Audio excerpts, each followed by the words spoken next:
नमस्कार।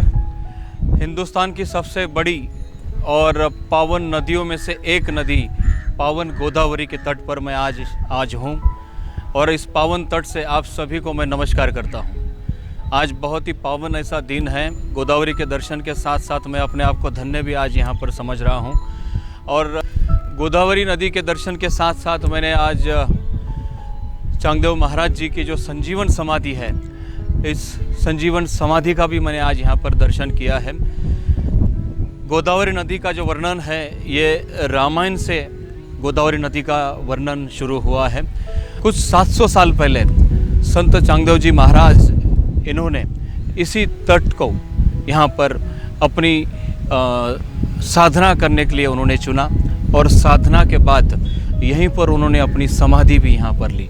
और इस संजीवन समाधि के दर्शन के लिए दुनिया भर से भक्तगण यहाँ पर आते हैं और इस संजीवन समाधि का दर्शन करते हैं। आप देख रहे हैं कि बहुत ही सुंदर सा माहौल और बहुत ही पावन ऐसी खूबसूरती आप यहाँ पर देख रहे हो। गोदावरी नदी की जो खूबसूरती है, इसकी और एक मैं विशेषता आपको मैं बताना चाहता हूँ कि गोदावरी नदी की जो शुरुआत है, ये त्र्यंबकेश्वर से महादेव जी के दर्शन के साथ साथ इस नदी की शुरुआत हुई, इसका शुभारंभ हुआ। और ये नदी जो है, ये पश्चिम से शुरू होकर पूरब की तरफ ये बहती है। और इसकी और एक मैं विशेषता आपको बताना चाहता हूँ कि मैं आज जिस स्थान पर खड़ा हूँ, ये पुनतांबा जो गांव है, बहुत ही छोटा सा गांव है, ये पुनतांबा गांव है।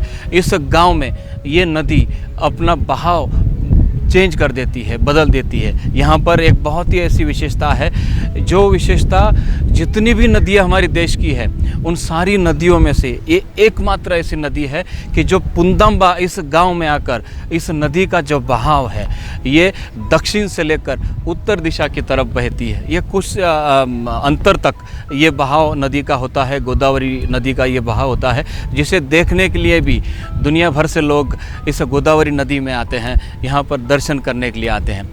और आज इस नदी के तट से मैं आप सभी लोगों को इस नदी के दर्शन के साथ साथ चांगदेव जी महाराज जी का जो यहाँ पर जो संजीवन समाधि है, वो समाधि का स्थान भी मैं आपको आज यहाँ इस नदी से मैं आपको दिखा रहा हूँ।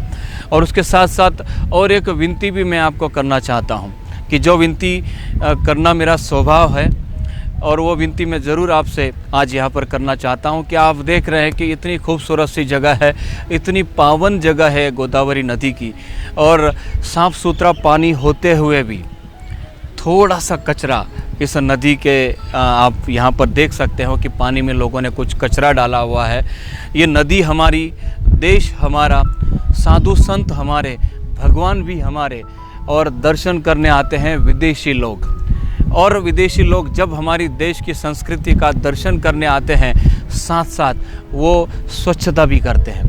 कितना अजीब सी बात है ना कि कचरा हम करें और सफाई विदेशी लोग आकर करते हैं। तो हम क्यों नहीं कर सकते हैं? हमने किया हुआ कचरा हम साफ क्यों नहीं कर सकते हैं? नदी अगर हमारी है, उस नदी को स्वच्छ रखना भी हमारा कर्तव्य है। और मैं आपसे यही विनती आज करना चाहता हूँ कि जिस नदी के दर्शन के लिए आप जाते हो, उस दर्शन के साथ साथ अगर उस नदी में जो भी कचरा आपको दिखाई देता है, वो अगर आप अपने हाथों से अगर आप साफ़ करें, तो मुझे लगता है कि चांगदेव जी महाराज जी का आशीर्वाद भी आपको मिल जाएगा और गोदावरी का भी आपको आशीर्वाद यहाँ पर मिल जाएगा। मैं आपसे आज यही विनती करना चाहता हूँ कि जब भी आप गोदावरी नदी का ही नहीं, बल्कि हमारी देश की किसी भी नदी में आप अगर जाते हो, वहाँ दर्शन के लिए जाते हो, अगर वहाँ पर आपको अगर कचरा दिखाई देता है, तो मुझे लगता है कि वो कचरा साफ़ करना हमारा कर्तव्य है और हमें ही वो कचरा साफ़ करना होगा। क्योंकि हम देख रहे हैं कि इस नदी को कहा जाता है कि दक्षिण की गंगा भी इस नदी को कहा जाता है। हमने देखा होगा कि कई नदियों में अब साफ़ सुथरा पानी दिखाई दे रहा है, कि वहाँ पर अच्छे से सफाई भी हो रही है। हमारी जो गवर्नमेंट है वो भी सफाई कर रही है, वहाँ की जनता भी सफाई कर रही है। तो मुझे लगता है कि नदी के आसपास जो भी लोग रहते हैं, उन्होंने भी ये कोशिश करनी चाहिए, सफाई करनी चाहिए, और जो भी लोग दर्शन के लिए आते हैं वो भी इस नदी को स्वच्छ रखने का काम करें।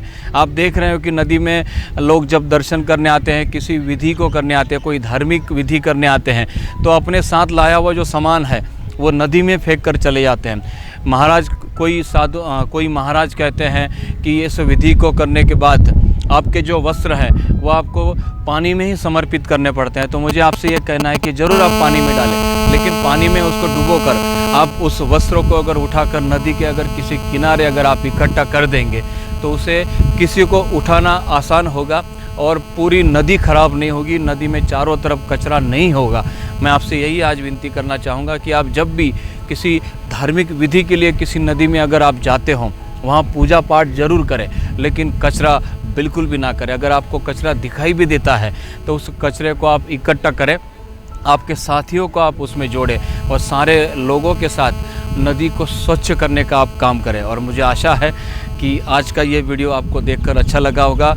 गोदावरी का दर्शन आपने आज किया, उसके साथ साथ चांगदेव जी महाराज जी का जो यहाँ पर पावन संजीवन जो समाधि है उसके भी दर्शन आपने आज यहाँ पर किए। मैं फिर एक बार आप सभी को बहुत बहुत धन्यवाद करना चाहता हूँ। ओम साई राम।